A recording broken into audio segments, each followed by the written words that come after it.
When a relationship ends but the psychological abuse doesn't, the harm doesn't just fade away, it gets deeper. For the targeted parent, the abuse continues, but now it's indirect.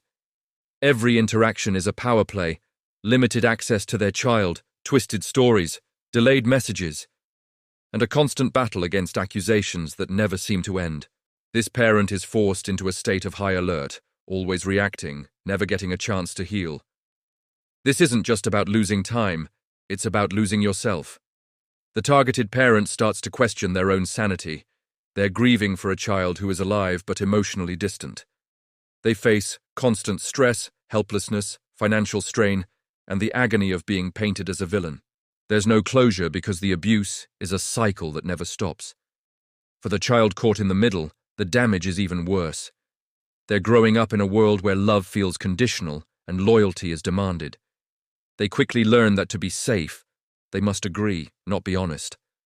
They become experts at managing adult emotions, anticipating reactions and hiding parts of themselves to avoid conflict. This constant stress is toxic. Their nervous system is always on edge. Anxiety and confusion become their normal. You might see this child act out with anger, withdrawal, or disrespect.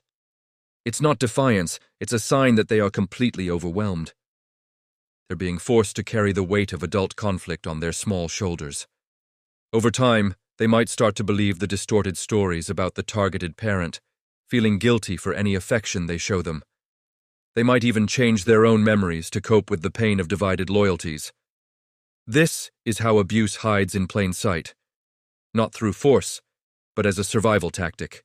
When our systems, courts, schools, therapists, allow this to continue, it sends a terrible message.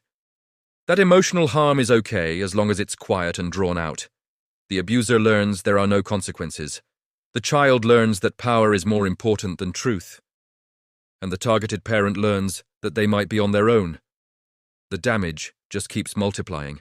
Children who grow up like this often struggle in their adult lives with trust, boundaries, and healthy relationships. They may find themselves in similar toxic dynamics, not because they choose it, but because it's the only pattern they know. The abuse doesn't stop with one family. It echoes through generations. Allowing psychological control to continue after separation doesn't create stability. It sacrifices healing for the illusion of peace. It trades short-term quiet for long-term, devastating harm. To truly protect families, we have to recognize a fundamental truth. When abuse is allowed to adapt, it doesn't disappear, it spreads. If you or someone you know is struggling, please know there is support available.